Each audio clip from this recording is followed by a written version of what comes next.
Welcome back in YouTube. Today we're going to go over Google. The reason why I want to go over in Google, they just reported earnings. Seems like it was solid earnings, but they did have some misses here. So we're going to go over that in detail. Along with that, I want to go over the chart as it's in an interesting spot here where it was more of a technical bounce. I'm going to show you that on the chart. So cheers.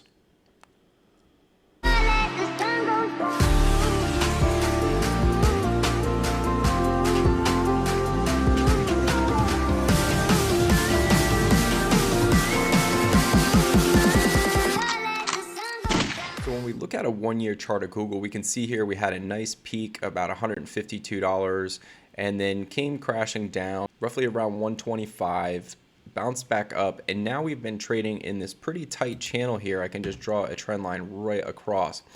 And the interesting thing about this channel, guys, is it's in a bear territory right now. It has a sell signal with a 1, 2, a 3 count to the downside, and it is barely holding on to support.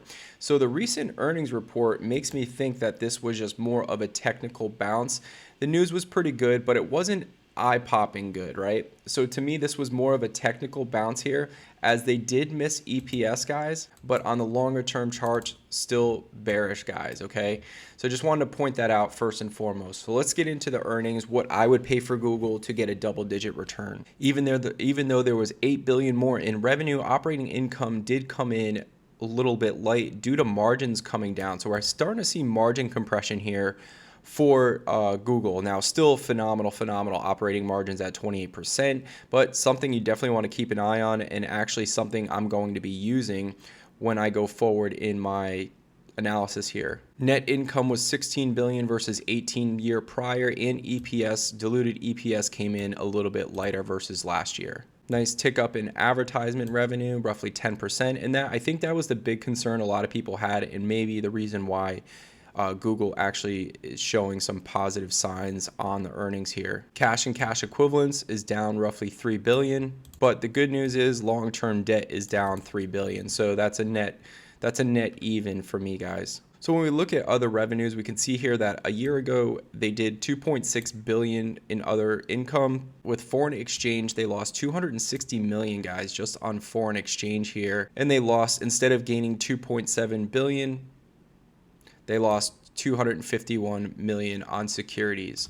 So that brought a net loss of $439 million. Now, this obviously we know we've been in a rough market. Both from an equity standpoint and the strength of the dollar, we can see that it completely impacted additional income for Google. We get an EV to EBITDA of 11 versus sector median of 8. Now, I'm going to use 9, guys, as a jumping off point here, okay? So I'm going to use 9 as my EV to EBITDA multiplier here, which is basically in between sector median and where Google is, because we're in a contraction period and Google trades for somewhat of a premium. Once again, guys, building a little bit of protection in here, okay? You don't always want to use PE ratios as the standard. PE ratios can be very unjustified in a lot of ways, so bringing it down to intrinsic value and using different metrics and different processes to find valuation within a stock is sometimes better than using PE ratios. As we all know, prices can get elevated because the stock is popular or because there's news behind it, and that therefore the PE ratio in itself becomes unreliable as an investor. So you have to make sure you understand that when you're looking at a PE ratio, guys, that you're looking at it from a fair microscope, that you're looking at it from the sector, you're looking at it that all the companies have equal cash flows. There's reasons why companies trade at a premium, there's reasons why companies trade at a discount, and sometimes there's no reason why a company trades at an elevated PE ratio. A company like AMC could come to mind, where they just blew up because it was a meme stock and their PE ratio became very bloated just because of the popularity of the company. So guys, please be careful using PE ratios. So for Google, I was very conservative here, guys. I used a 13% revenue growth from 1 through 3, a 9% revenue growth from 3 through 6, and a 4% revenue growth from 6 through 10. EBITDA margins, I brought down just a few percentage points as they are dealing with some margin compression here. Realistically, after I run the numbers here, I can see Google sitting at 121 today and being over $160 stock by 2030, guys. Now I have to put a rate of return in there, right? I have to get this at a certain price point to where I get a compounding rate of return.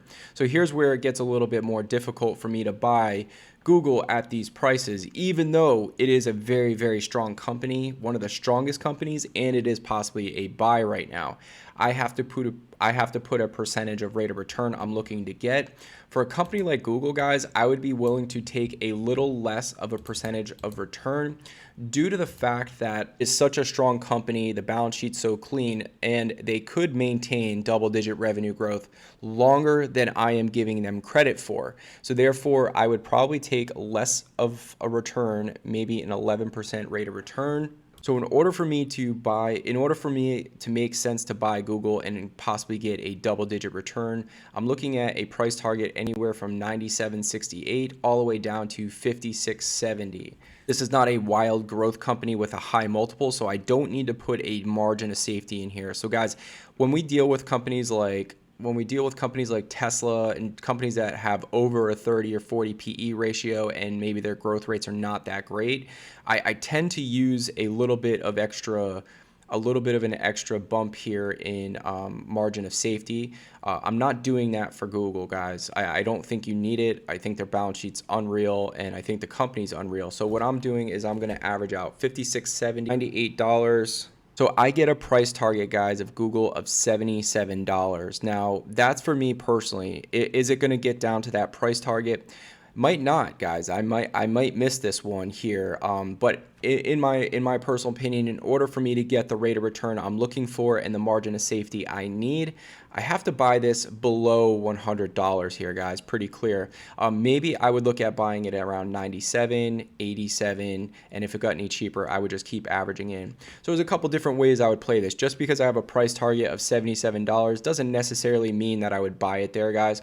I would probably be looking at adding in below $95 and possibly below $85. Hopefully if it hits the 70s, I have more capital there and I can obviously average down. But that's about where I personally would be looking to buy Google, guys. So hopefully you enjoyed my dive into Google. As always, appreciate your time. Thank you so much for spending it with me, and we will see you next time, investors. Peace.